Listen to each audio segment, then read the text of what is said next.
부활절 넷째 주일입니다. 우리 함께 마음 모두어서 묵상하심으로 주일 예배를 시작하겠습니다. 하나님께서 그를 사망의 고통에서 풀어 살리셨으니 이는 그가 사망에 매여 있을 수 없었습니다. 우리 주 예수 그리스도로 말미암아 우리에게 승리를 주신 하나님께 감사하노라. 사랑의 하나님, 아직도 죽음의 세력이 가득 찬 이 세상에서 우리는 예수 그리스도로 말미암아 부활의 승리를 노래하고자 합니다. 오늘 우리 안에 임하셔서 이 봄의 새로움처럼 죽어가는 것들이 다시 살아나고 꽃이 피고 아름답게 새싹이 나는 그런 생동감 있는 삶이 되도록 성령께서 우리 안에 역사하여 주시옵소서. 예수 그리스도 이름으로 기도하옵나이다. 아멘.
지금 영상이 올라가고 있죠? 한번 확인해 줄래요? 제 핸드폰으로 보니까 비공개 동영상이다 이렇게 떴는데 영상이 안 올라가고 있는지 확인해 주십시오.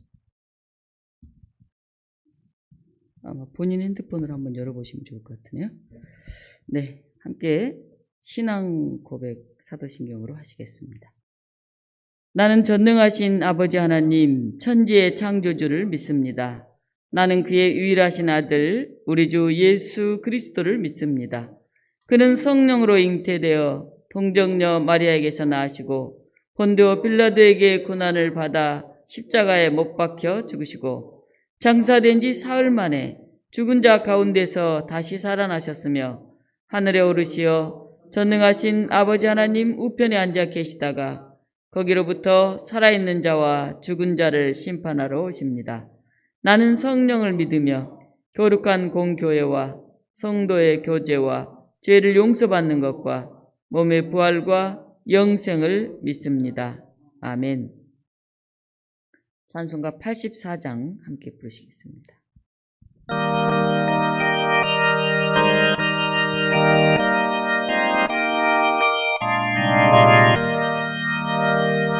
온 세상이 깜깜하여서 잠비지 없었더니 그 빛나는 영광과 하나 온 세상 빛이었네.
가운데서 내 사랑 눈이 어두워도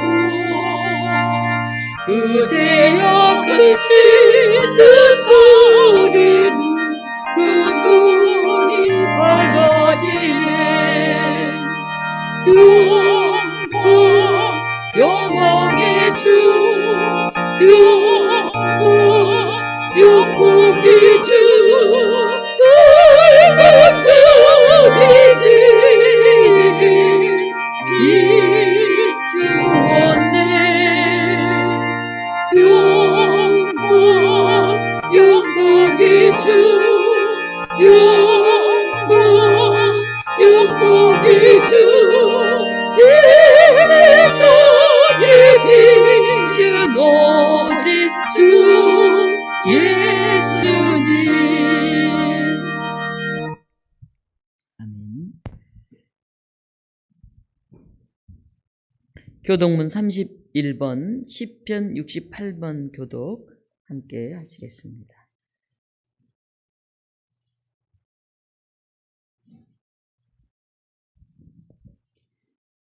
하나님이 일어나시니 온수들은 흩어지며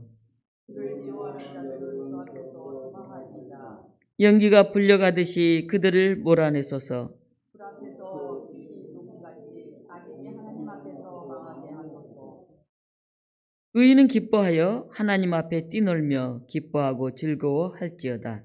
하나님께 노래하며 그의 이름을 찬양하라. 하늘을 타고 광야에 행하시던 일을 위하여 대로를 수축하라. 그의 이름은 여호와시니 그 앞에서 힘을지어다. 그의 거룩한 처소에 계신 하나님은 고아의 아버지시며 과부의 재판장이시라. 하나님이 고독한 자들은 가족과 함께 살게 하시며 갇힌 자들은 이끌어내사 형통하게 하시느니라. 오직 거역하는 자들의 거처는 메마른 땅이로다. 하나님이여, 주께서 가난한 자를 위하여 주의 은택을 준비하셨나이다. 아멘. 요한식 장로님께서 기도 인도하시겠습니다.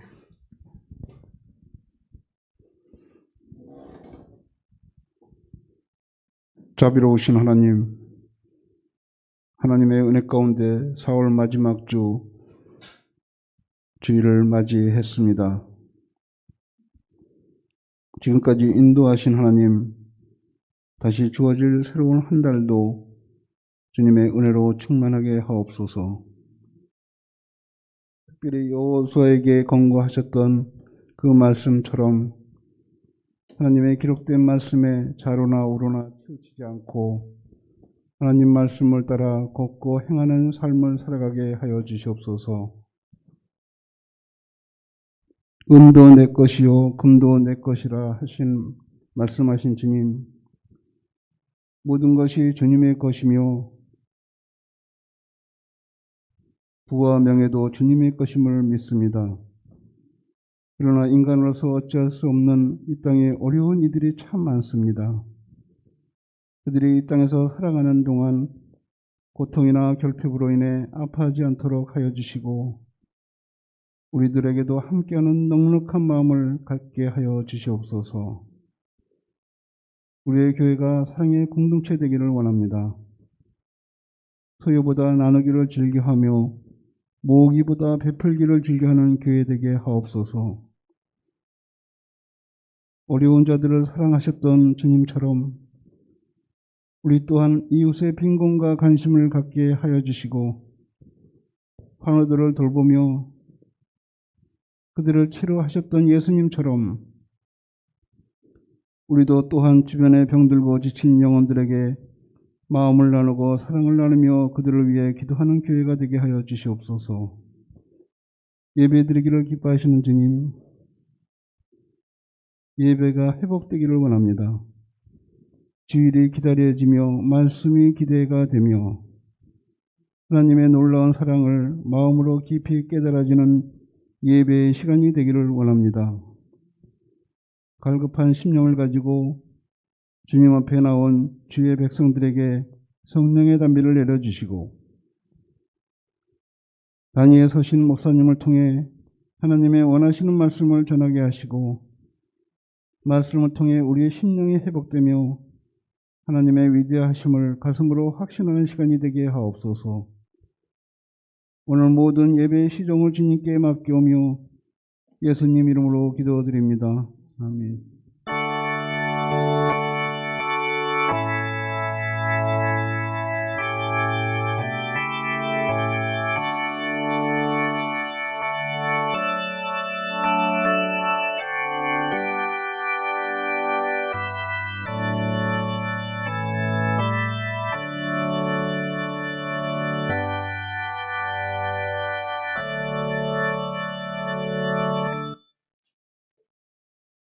찬송가 411장 함께 부르겠습니다.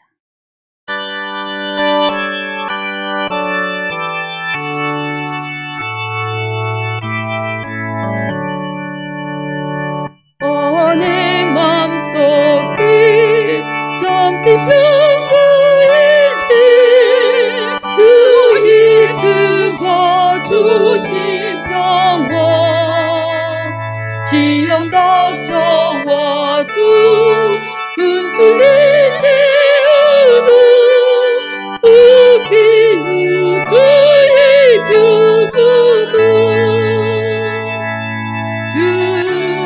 주가 계셔 내 맘속에 주가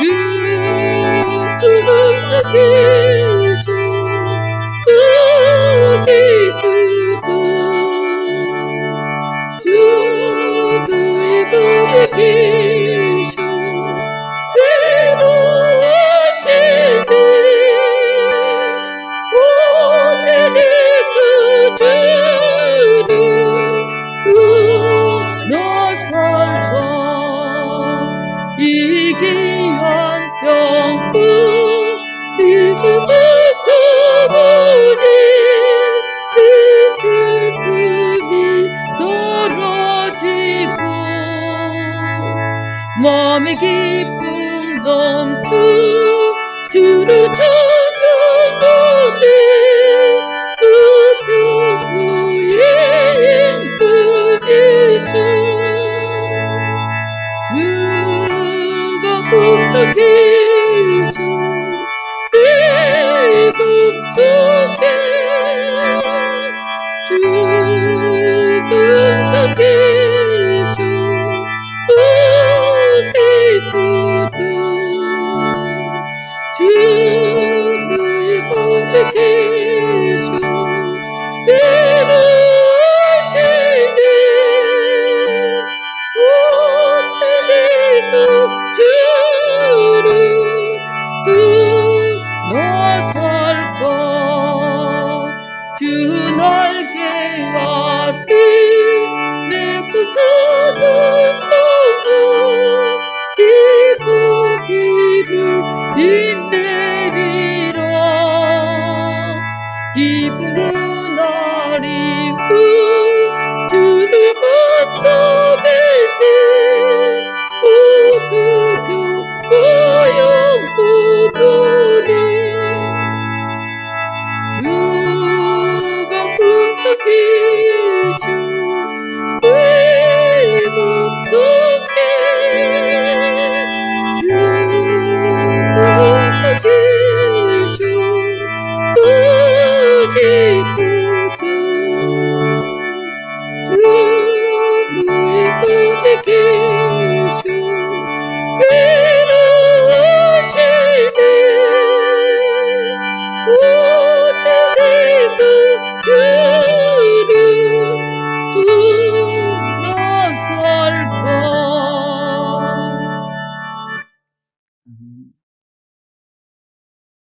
오늘 우리에게 주신 하나님 말씀은 사도행전 17장 22절로 34절 말씀입니다.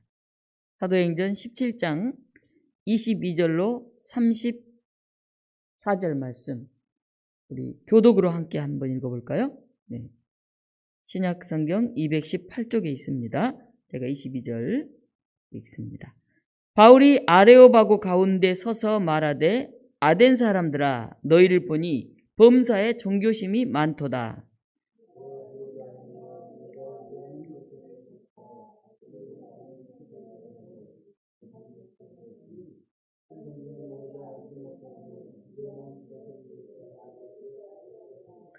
우주와 그 가운데 있는 만물을 지으신 하나님께서는 천지의 주제시니 손으로 지은 전에 계시지 아니하시고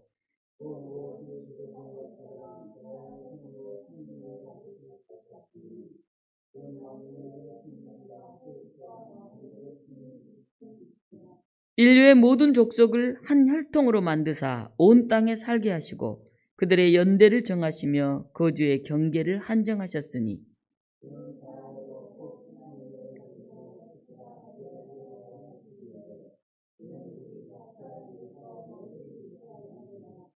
우리가 그를 힘입어 살며 기동하며 존재하느니라. 너희 시인 중 어떤 사람들의 말과 같이 우리가 그의 소생이라 하니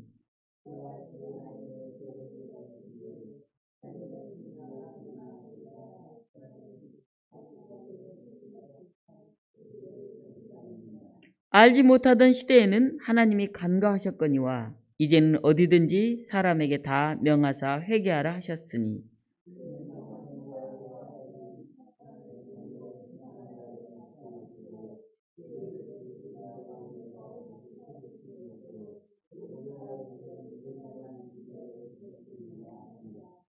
그들이 죽은 자의 부활을 듣고 어떤 사람은 조롱도 하고 어떤 사람은 이 일에 대하여 너의 말을 다시 듣겠다 하니 함께 읽습니다. 몇 사람이 그를 가까이하여 믿으니 그 중에는 아레오바고 관리 디오누시오와 다말이라 하는 여자와 또 다른 사람들도 있었더라. 아멘. 오늘 이 본문을 가지고 더듬고 찾아 발견하는 분, 이런 제목으로 말씀을 증언하겠습니다. 오늘 이 본문은 사도 바울이 아테네 아레오바고에서 행한 그런 설교입니다. 우리는 설교라고 하지만 그걸 듣는 사람은 연설이라고 이렇게 생각하고 들었겠죠. 아테네는 샤론만에 있는 파라에우스 항구로부터 8km 떨어져 있는 내륙에 있는 산으로 둘러싸여 있는 아주 좁은 평지의 도시입니다. 오늘 바울이 연설했던 아레오바고는 본래는 아레스 신의 언덕, 그런 뜻입니다. 이곳에서 아레스 평의회가 열렸습니다. 이 아테네 하면은 민주주의의 출발지라고 우리가 그렇게 알고 있습니다. 아테네에는 파레테논 신전을 비롯한 건축물들이 세워져 있었고 문학, 철학, 과학, 수사학이 꽃을 피워서 많은 철학자들이 나왔던 그런 도시가 바로 아테네입니다. 우리가 잘 알고 있는 소크라테스, 아리스토텔레스, 플라톤 이런 사람들이 다 여기에서 활동했던 그런 사람들입니다. 이 도시는 아테네 여신을 기념하는 뜻으로 이름이 붙여졌어요. 아테네가 여신 이름이구나 이렇게 우리가 생각하면 됩니다. 오늘 16절, 17절에 이렇게 쓰여져 있습니다. 많은 신들로 우상이 가득한 아테네시를 보고 바울은 격분했다는 거예요. 그래서 날마다 만나는 사람들과 변론을 했다고 합니다. 바울이 지금 예수 그리스도를 증거하러 갔는데 가서 보니까 너무너무 많은 신들이 있고 우상으로 가득 차 있는 그 모습을 보고 바울이 너무 속이 답답했던 것 같습니다. 이게 아니라고 이렇게 만나는 사람마다 바울이 얘기하고 싶었을 거예요. 자기가 믿은, 자기가 정말 뜨겁게 만난 그 예수 그리스도를 바울은 전하고 싶었던 것이죠. 하나님께 돌려야 할 영광을 인간이 만든 우상들이 대신하고 있고 또 사람들이 너무 지나친 논쟁에 빠져 있는 것을 보고 그들을 매우 안타깝게 여겼습니다. 그래서 그 지역에 있는 유대인 회당에 가서도 바울이 계속 얘기를 했고 그 도시의 철학자들과도 계속 얘기를 하면서 바울이 복음을 전했습니다. 그런데 일방적으로 외친 게 아니에요. 바울은 그들의 문학, 그들의 철학 사상 그것을 이해하면서 그것과 어떻게 이 복음이 다른지, 예수 그리스도를 믿는다는 게 뭔지 그 차별성을 부각시키는 그런 설교, 그런 변론을 했습니다. 청년들과 성경 공부를 하고 있는데 창조론과 진화론에 대해서 궁금해하는 그런 청년이 있었습니다. 저는 그런 질문과 자세가 참 좋다고 봅니다. 궁금하면 묻고 씨름하면서 신앙을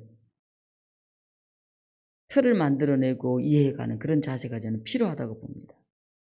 그래서 궁금하면 질문하고 또 거기에 대해서 알아가려고 하는 그런 과정이 있을 때 신앙이 더 성숙되고 확신이 있는 그런 신앙인으로 서게 됩니다. 제가 다인의 정의 기원에 관한 그런 쉽게 쓴 책과 또 창조와 진화가 별개의 것이 아니라 창조 신앙으로 진화도 품을 수 있다. 그런 이 저자의 책을 소개했습니다.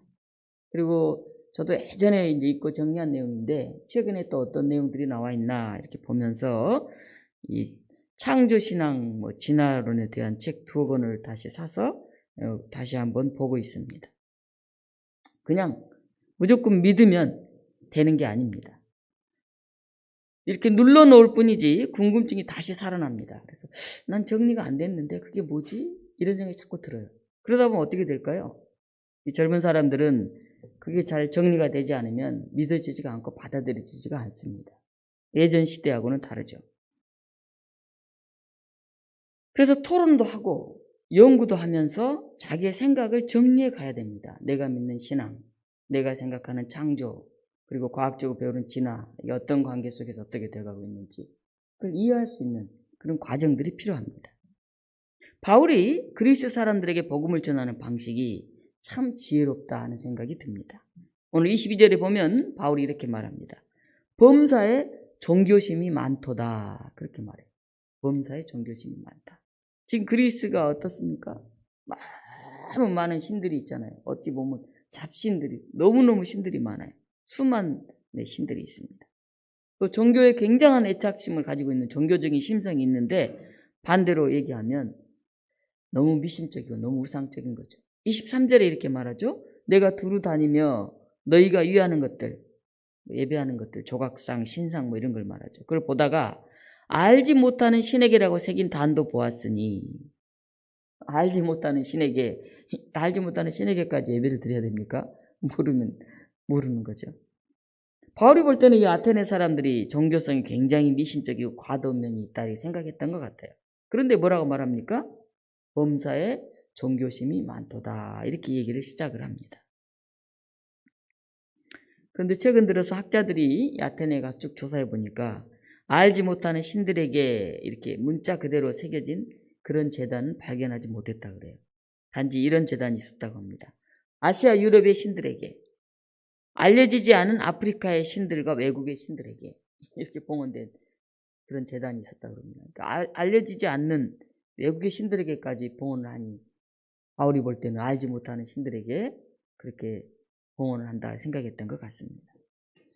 바울은 이런 아테네에서 연설을 하면서 먼저 칭찬부터 시작합니다. 범사에 종교심이 많도다.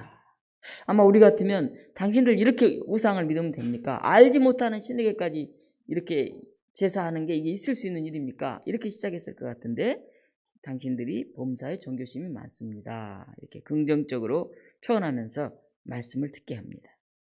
그리고 23절 후반부에 가서는 그런즉 너희가 알지 못하고 위하는 그것을 내가 너희에게 알게 하리라 이렇게 말해요. 너희가 지금 알지 못하고 섬기고 있는데 그게 뭔지 내가 너희에게 알려주겠다 이렇게 말을 하는 거예요. 귀가 번쩍 뜨지 않겠습니까?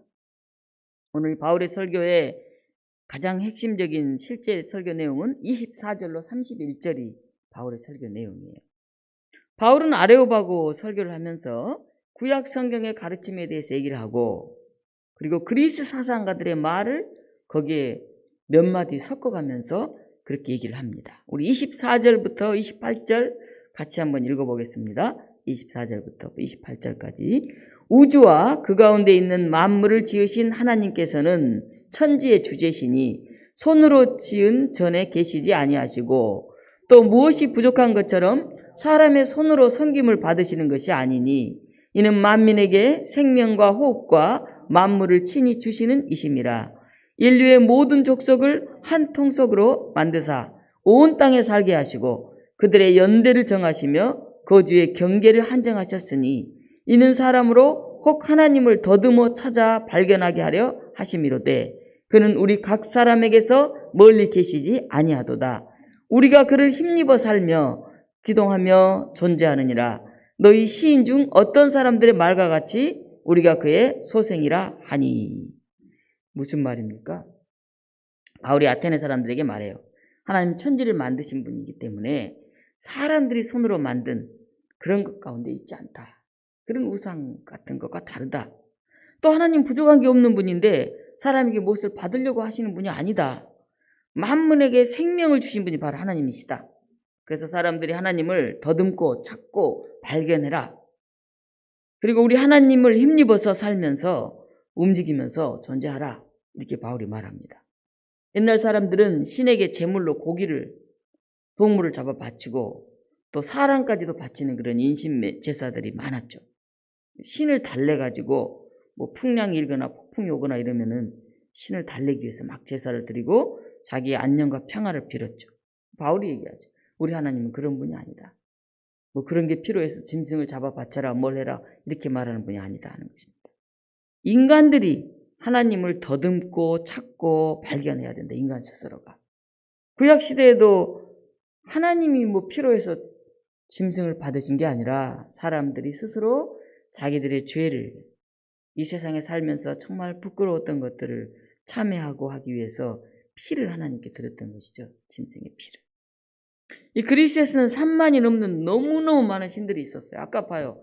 저 알지 못하는 아프리카에 있는 신들에게까지 이렇게 제사를 지내니 얼마나 많은 신들이 있었겠습니까? 여러 신들 가운데 가장 주신, 으뜸이 되는 신이 바로 제우스 신이죠. 제우스 신. 이 아테네에 많은 수많은 신 가운데 가장 으뜸이 되는 그런 신이 아니고 하나님은 우주와 이 가운데 있는 모든 만물을 지으신 창조주 하나님이시다. 그 하나님은 나무 한 그루, 풀 한 포기도 관여하시고 우리의 생사화복을 주관하시는 분이다. 바울은 그렇게 당신들이 믿는 그 3만여 명이 넘는 그런 잡다한 신이 아니라 다른 기독교가 믿고 있는 그런 신이 있다 하는 것을 증거를 하고 있습니다. 아테네 사람들은 자신들이 이 아티카 본토의 흙에서 생겨났기 때문에 다른 사람보다 훨씬 우월하다고 자기들을 자랑했어요. 그런데 바울은 26절에서 인류의 모든 족속을 한 혈통으로 만드사 온 땅에 살게 하셨다. 이렇게 말해요. 너 자랑할 거 없다. 아테네 여기 무슨 흙, 아티카 본토 흙으로 만들었으니까 더 니네가 대단하고 다른 흙으로 만든 사람들은 뭐 더 부족하고 그런 거 없다. 인류의 모든 족속을 한 혈통으로 하나님 만드셨다. 그래서 온 땅에 살도록 하셨다. 바울이 이렇게 말합니다. 바울은 아담으로부터 이어져 내려오는 인류의 하나됨을 강조하고 있어요. 역사적으로 수많은 종족들이 자기의 우월성을 자랑하면서 다른 민족들을 죽이곤 했잖아요. 대표적으로 우리는 독일의 히틀러를 볼 수 있죠. 히틀러는 게르만 우월성을 내세웠어요. 우리 독일 종족들, 게르만족들 우월하다. 그리고 저 유태인들은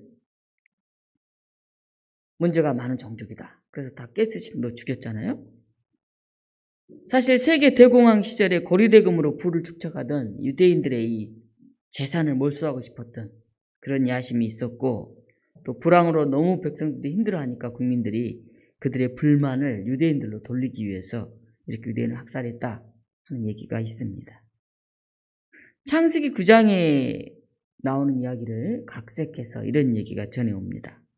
노아가 하루는 실수로 포도주를 많이 마시고 취하여서 벌거벗은 채로 장막에 잠이 들었어요.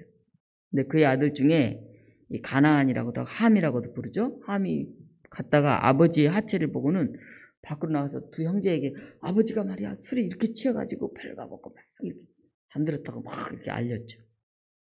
그러니까 두 형제 셈과 아벳은 이렇게 옷을 하나 가지고 아버지를 안 보려고 뒷걸음질 쳐서 장막에 들어가가지고 아버지 이렇게 몸을 덮어주고 이렇게 나왔습니다. 노아가 깨어서 이 일을 들었어요.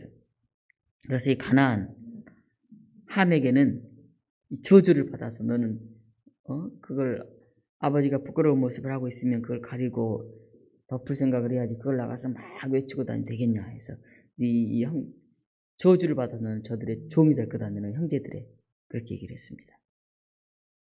그래서 이 함이 바로 흑인들이다 이렇게 말하죠. 함의 후손이 흑인이기 때문에 흑인은 이 백인들이 노예로 부려도 된다. 뭐 이런 얘기들이 많이 퍼졌어요.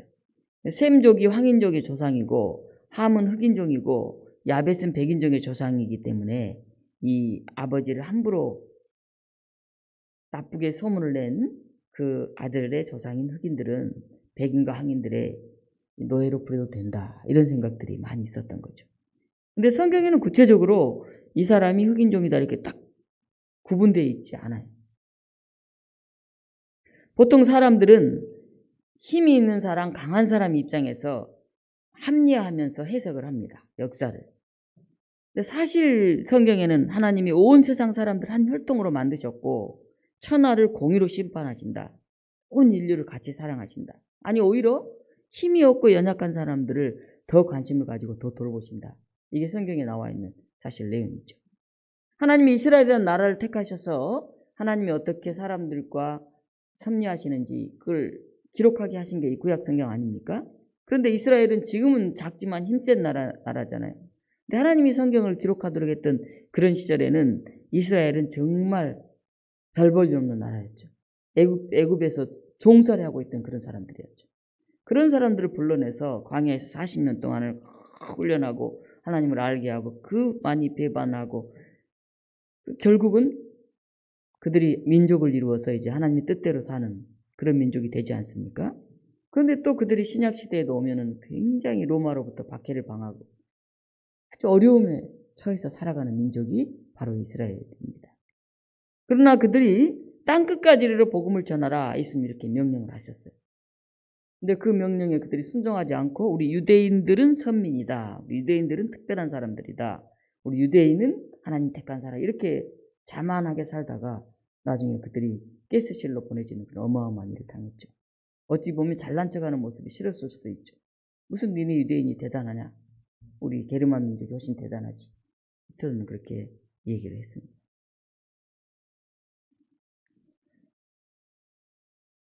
마틴 루터 킹 목사라든지 말콤 엑스 등은 이 흑인 지도자들인데 인종차별에 반대하면서 인권운동을 하다가 총에 맞아서 죽었죠. 제가 한 20여 년 전에 흑인들에 대한 이야기를 들으면서 굉장히 충격을 받았던 기억이 나는데 검은 것이 아름답다. 흑인들은 그런 구호를 외치면서 천사를 그리는데 천사는 어떻게 그립니까? 우리는 하얗게 그리잖아요. 날개도 하얗고 천사를 까맣게 그린 거예요. 까맣게. 우리는 악마를 어떤 색으로 그립니까? 까맣게 그리잖아요. 근데 악마를 하얗게 그린 거예요. 이 흑인들이. 그래서 검은 것이 아름답다. 이렇게 얘기를 하기 시작한 거예요. 저는 그걸 보면서 굉장히 충격을 받았던 기억이 나요. 아무 생각 없이 무조건 천사하면 하얀 날개에다 이렇게 그리고 악마하면 까맣게 그려왔거든요. 저도 아무 생각 없이. 그런데 그게 은연중에 흑인을 좀 무시하고 흑인은 좀 열등한 인간으로 이렇게 생각하는 그런 게 있었던 것 같아요. 어때요? 하얀 악마도 있습니까? 없습니까? 드라큘라는 어때요? 흑인이에요? 백인이에요? 하얀 악마도 있죠. 네. 근데 우리 생각 속에 벌써 흑인 까만 게 악마인 것처럼 이렇게 생각하잖아요. 우리가 다시 한번 생각하고 질문하면서 하나님을 사실 알아가야 됩니다. 더듬어서 묻고 찾고 되묻고. 오늘 27절에 이는 사람으로 하여금 더듬고 찾아 발견하게 하려 하십니다. 그는 우리 각 사람에게서 멀리 계시지 아니하도다. 바로 그렇게 연설을 합니다. 더듬어 찾은 거 어떨 때 더듬어 찾습니까? 잘 안 보일 때. 소경이 좀 이렇게 무엇인가 할 때 더듬더듬하고 찾잖아요. 새로운 것을 처음 접할 때 낯설고 잘 모를 때 그럴 때 이렇게 더듬더듬거리면서 찾아가죠. 그런 과정을 거쳐라 바울이 그렇게 지금 얘기를 하고 있는 것입니다. 기독교인이 되는 경로가 보통 세 가지가 있습니다. 하나는 모태신앙인데요. 태어나면서부터 그냥 기독교인이에요. 아니면 이제 어려서부터 기독교인이에요. 부모들이 교회 다니니까. 자기도 어느새 교인이 됐어요. 어머니 뱃속에서부터 신앙을 가졌다고 해서 모태신앙이라고 부르죠. 그래서 문화적으로 기독교가 자기 생활의 일부예요. 그게 편해요. 그냥 교회에서 자랐고 교회에서 주일 예배 드렸고 교회에서 친구들 사귀었고 하나님 늘 돌보시고 그래서 이게 그냥 너무 익숙해요. 익숙해. 문화적으로. 그런데 이들은 뜨뜻미지근해가지고 교회 일을 확신하게 하지 않는다. 그래가지고 우스갯소리로 못해 하지 않는다는 뜻의 모태신앙 이렇게 부르잖아요. 어머니 뱃속의 신앙을. 두 번째 어떤 신앙이 있냐면 체험신앙입니다. 체험신앙. 인생에 굉장한 위기가 닥칠 때, 큰 문제가 올 때, 정말 내 힘을 어쩔 수 없을 때 특별한 경험을 통해서 하나님을 만나려고 하는 왜 나에게 이런 일이 왔을까 하고 질문하는 그런 신앙입니다. 질병, 사업 실패, 관계 파탄 뭐 이런 인생의 고난을 겪으면서 하나님을 찾게 되죠. 인생의 한계점에 다다랐을 때 간절히 이렇게 매달리게 되죠. 그래서 신비 체험 등을 하기도 합니다. 그리고 새로운 경험을 통해서 하나님을 만나게 됩니다. 이런 사람은 확신이 강해요. 내가 그때 병 걸렸을 때 하나님 나를 낫게 했다. 자기 확신이 있어요. 내가 완전 사업 망하고 바닥까지 내려갔을 때 정말 하나님이 함께 하셔서 위기를 극복할 수 있었다. 이런 자기 고백들이 있어요. 굉장히 강합니다. 세 번째는 지적신앙입니다. 지적신앙. 어려서부터 교회 다닌 적도 없고 그렇게 뜨거운 체험도 없는데 이제 생각을 하는 거죠. 그래, 종교성이 있는 거죠. 인간을 왜 사는가? 삶의 의미가 뭘까? 죽음이란 뭘까? 왜 이 성경이 온 세계에 이렇게 빠져서 이렇게 모두가 읽는 이런 책이 되었을까? 이런 의미를 추구하면서 종교에 관심을 가지다가 기독교인이 되는 사람들이 있습니다. 여러분, 어떤 경우가 가장 바람직하다고 생각하나요? 모태신앙인, 체험신앙인, 지적신앙인. 어떤 경우가 가장 바람직한 것 같아요? 네, 제 질문이 틀렸어요. 정답이 없어요.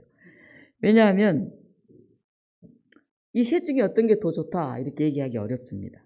기독교인이 되는 요소는 들어오는 문은 다 달라도 일단 기독교인이 되고 나면 이 세 가지가 다 있어야 돼요.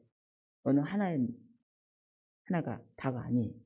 모태신앙은 특별한 체험이 없고 지적으로 별로 이해되지 않는데 그냥 교회 이렇게 다니다 보면 이제 부모님들하고 떨어져서 자취를 한다든지 대학 가서 하게 돼요. 그럼 어떨까요? 교회 다닐까요? 안 다닐까요? 대부분 교회 안 다닙니다. 집에 갈 때만 이제 교회 나가요. 부모님들하고. 그리고 명절 때, 장례식 이럴 때 교회식으로 합니다. 기독교가 특별히 삶의 의미를 주는 건 아니에요. 그러나 이제 그 속에서 태어났고 그렇게 자랐기 때문에 그게 그냥 생활 양식, 하나의 문화예요. 문화. 그게 편한 거죠. 배운 게 그러니까. 그냥 그렇게 지내는 거죠. 기독교가 삶의 의미를 주고 진리를 깨닫게 하는 그런 자기에게 와닿기 위해서는 우리가 지적인 면 이해가 필요합니다. 성경을 공부해야 되는 이유죠. 왜 인간은 종교성을 가지고 있는가? 나는 누군가? 하나님은 어떤 분이신가? 죽음 이후는 어떻게 되는가? 이런 것도 우리가 이제 공부해야 되죠. 최근에 제가 이제 만난 옛날 젊을 때 교회에서 전도사, 부목사 때 가르쳤던 이제 청년이 하나 있는데, 목사님 저는 교회 그렇게 오래 다녔고 설교를 그렇게 많이 들었는데 여전히 별로 이해가 가지 않는 게 너무 많아요.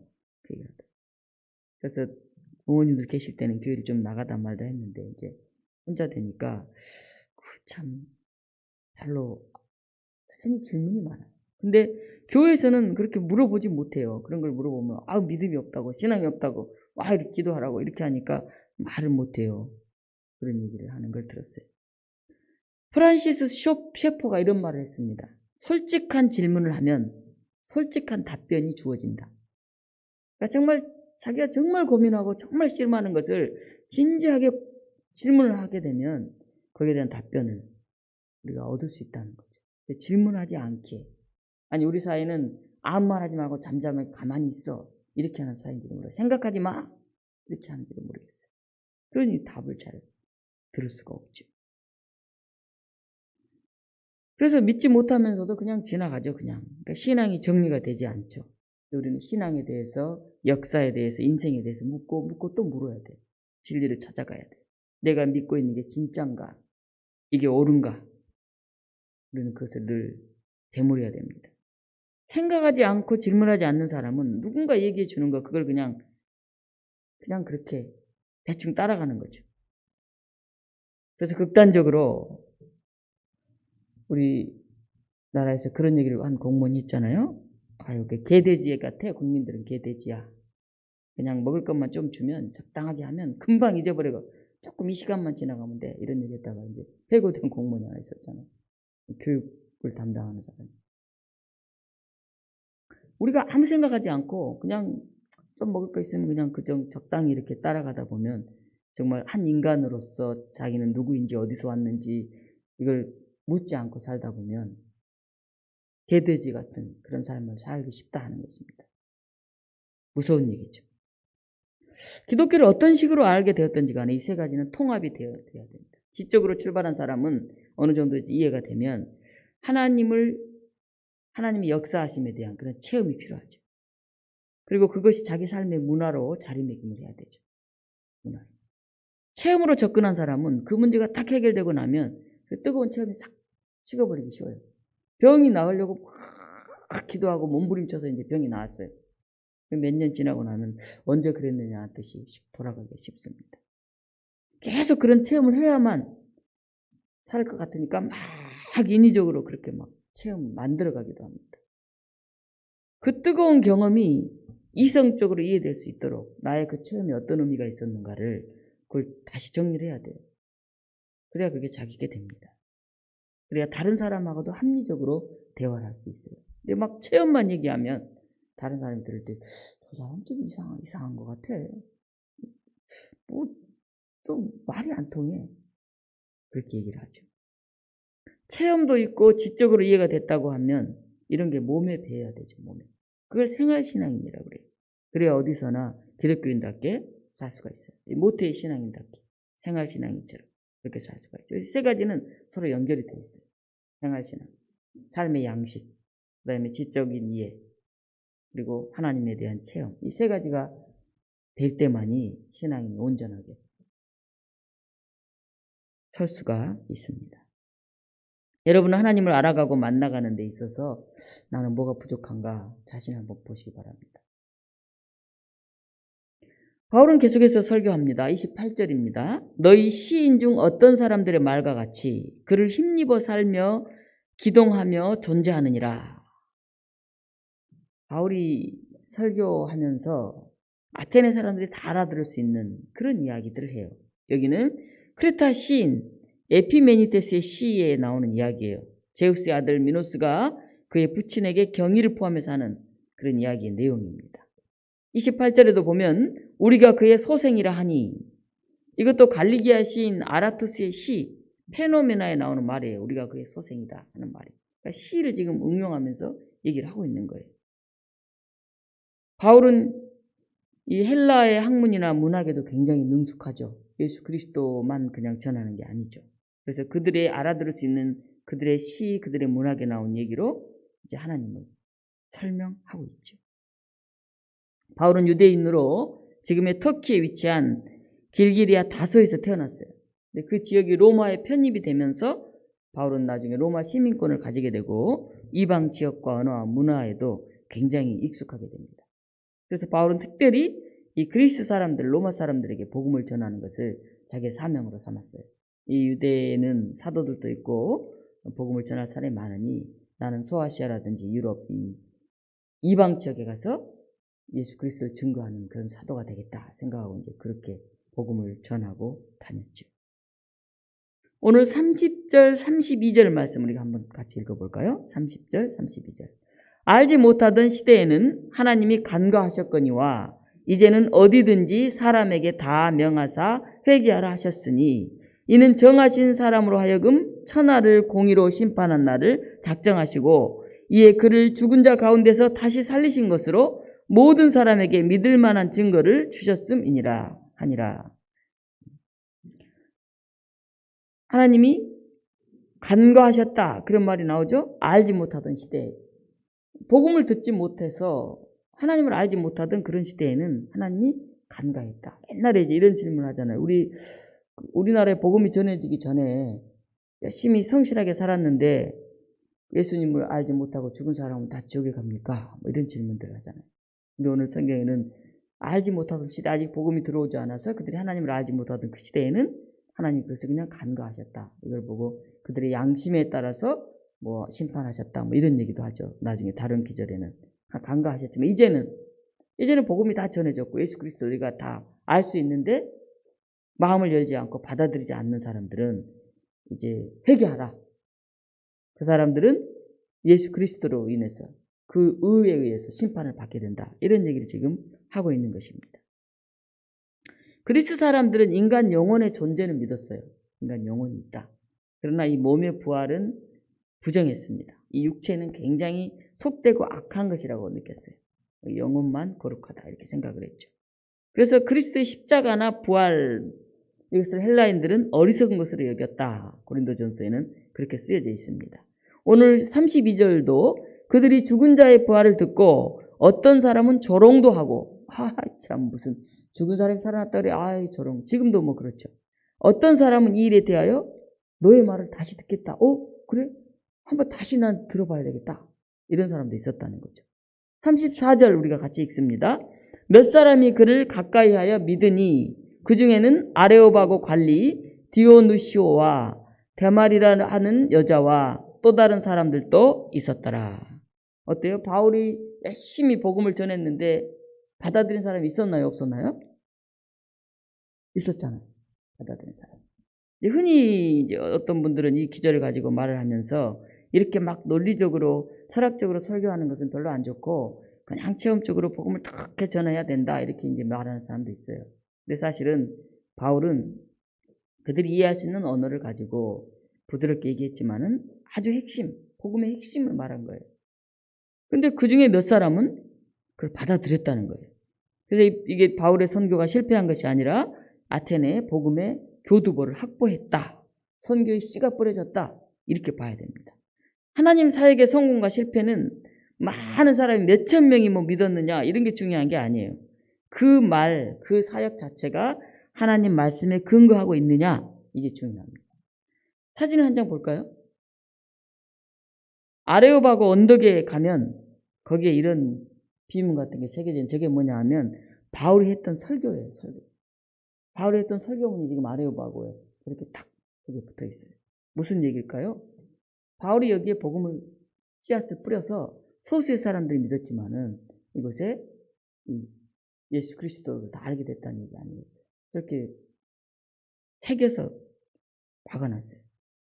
시대와 문화는 살아있는 생물처럼 계속 변합니다. 그래서 우리가 복음을 전하는 방법도 그에 적응하면서 펼쳐갈 수밖에 없어요. 현대인들에게 지하철 안에서 예수 천당, 불신 지옥 이렇게 외치는 방법만으로는 우리가 온전히 그 복음의 진리를 전할 수가 없습니다. 오늘의 언어로 현 시대 사람들이 이해할 수 있는 내용으로 복음을 전해야 하지 않겠습니까?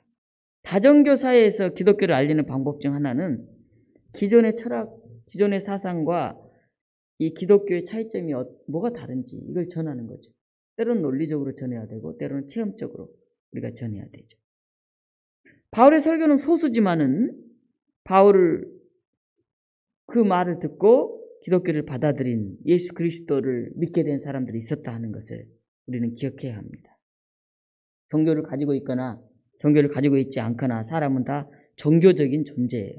그래서 삶의 의미가 뭔지, 인간 존재의 근원이 뭔지, 종말이 뭔지 그것을 고민을 합니다. 공량에서 종교라고 할 때 이 종자는 무슨 종자입니까?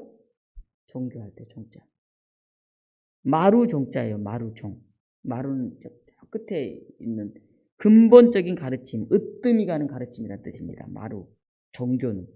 서양에서는 종교는 라틴어로 럴러게이트라고 하는데 원래 그 언어를 찾아보면 다시 연결하다, 함께 묶다 그런 뜻이 있어요.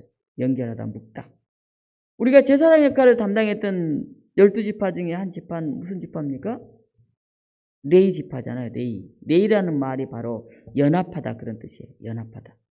그리고 제사장이란 말의 뜻이 라틴어로 폰티펙트인데 다리를 놓는 사람들 그런 뜻입니다. 오늘 말씀을 마무리하려고 합니다.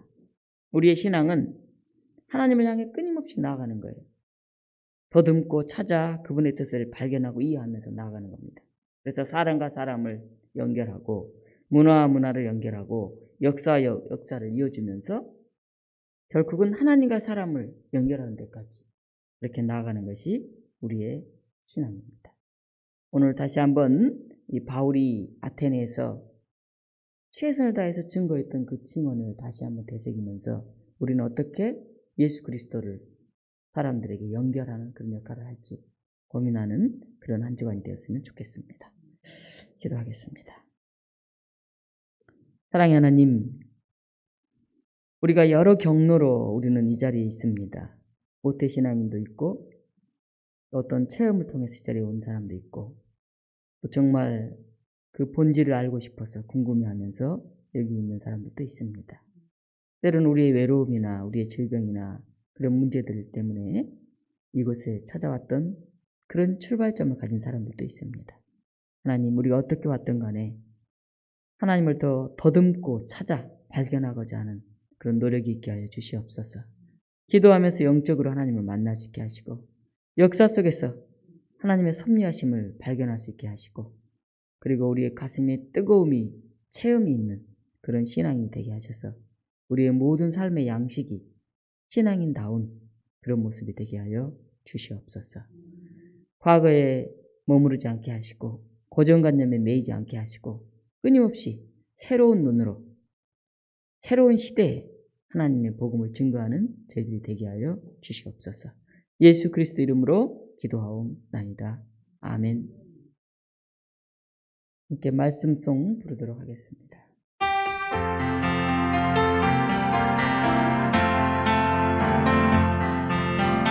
이 말씀 들으서는 동안 지치지 않게 하시고 이 말씀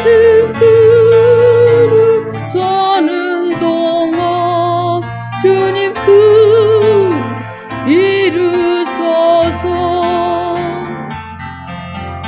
이 말씀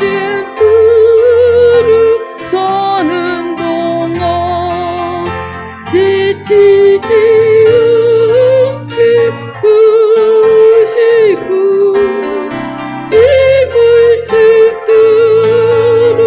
들으서는 동안 주님 이루소서. 아멘. 찬송가 383장 부르시면서 준비하신 봉헌 하시겠습니다.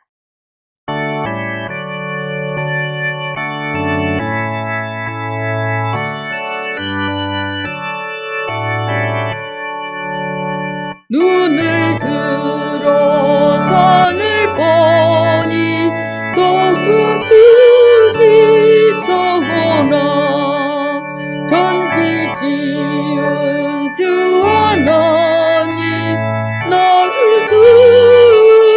주시네.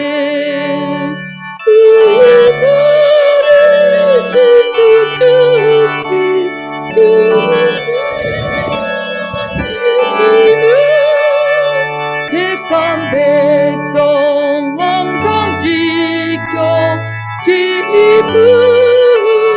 기뻐하시네. 도우시는 하나님이 내게 계시니 낮의 해와 밤의 달이 너를 숨지 않겠네. 내게 하라 주지 않고 눈을 보시고 너의 출리 지금부터 영원히 하시리.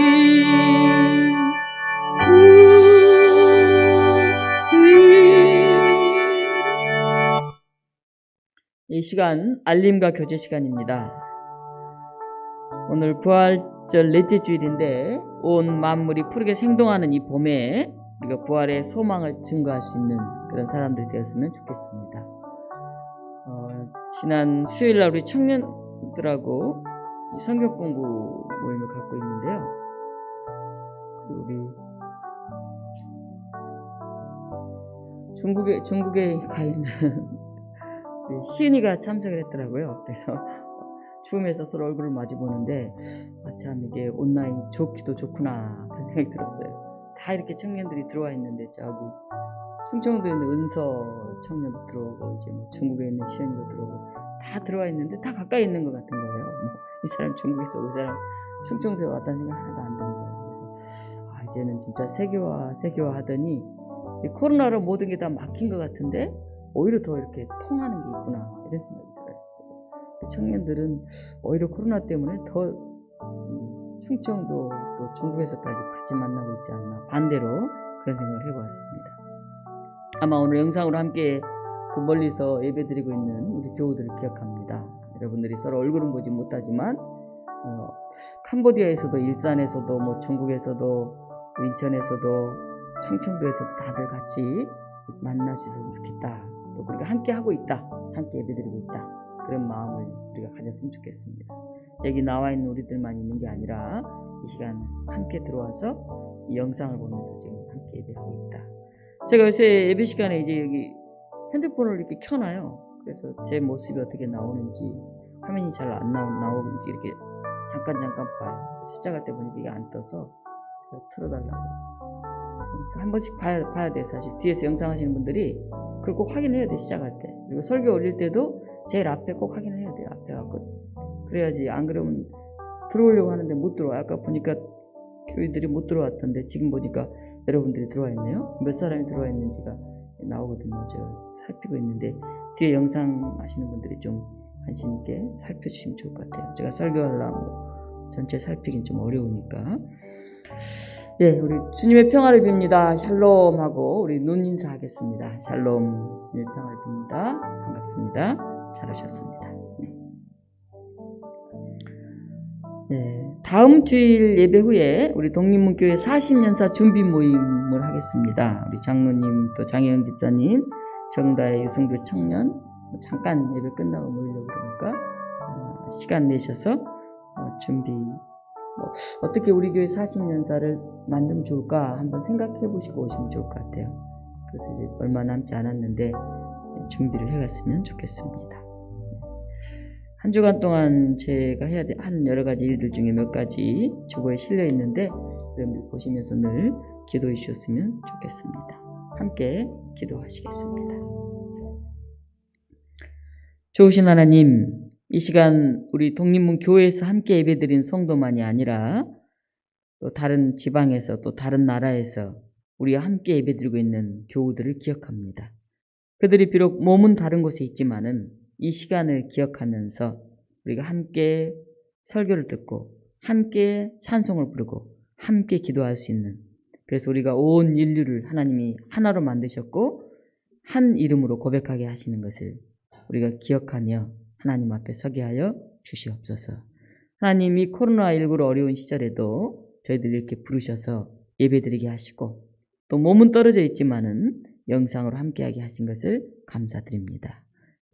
더 건강한 사회, 더 마음껏 뛰고 대화할 수 있는 그런 사회가 속히 이루어질 수 있도록 하나님 우리 안에 임재하여 주시옵소서. 백신이 개발되고 보급되어서 이제 이 코로나19로부터 자유로워지는 나라들이 생겨나고 있습니다. 우리나라도 속히 더 나은 그런 시간들을 만들어갈 수 있게 하시고 대화하고 또 살피고 돌볼 수 있는 그런 삶들이 이어지게 하여 주시옵소서.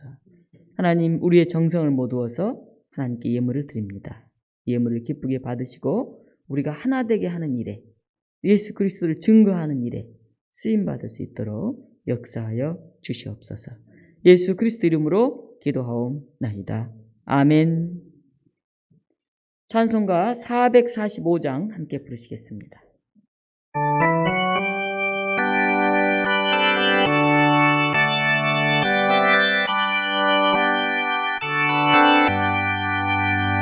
세상을 넘어 그대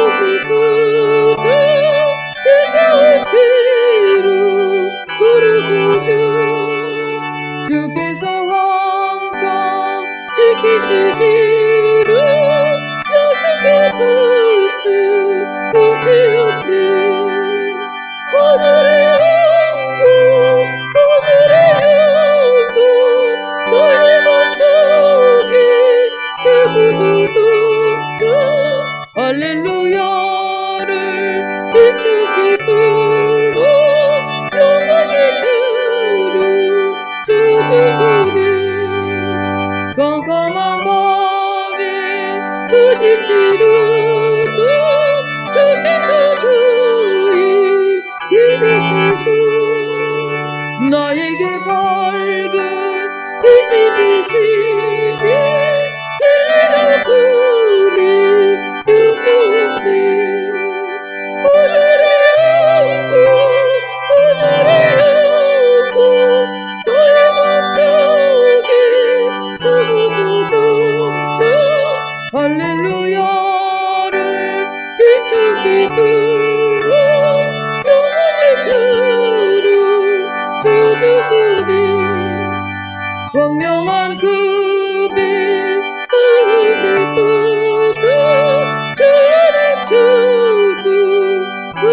부르고 할렐루야를 일찍이 불러 날마다 빛이 부르니 오늘의 영구 너의 맘속에 슬퍼도 주 할렐루야를 일찍이 불러 영원히 주를 주는 아멘. 우리 주 예수 그리스도의 은혜와 하나님의 크신 사랑과 성령의 역사하심이 오늘 교회에서 또 각자의 집에서 방방곡곡에서 함께 마음 모아 예배드리는 사랑하는 독립문 교우들과 또 서로 보고 싶은 마음들을 간직하며 믿음으로 기도하며 삶을 나누고 있는 이 땅의 모든 형제 자매들 가운데 지금부터 영원토록 함께 하옵시기를 간절히 축원하옵나이다. 아멘.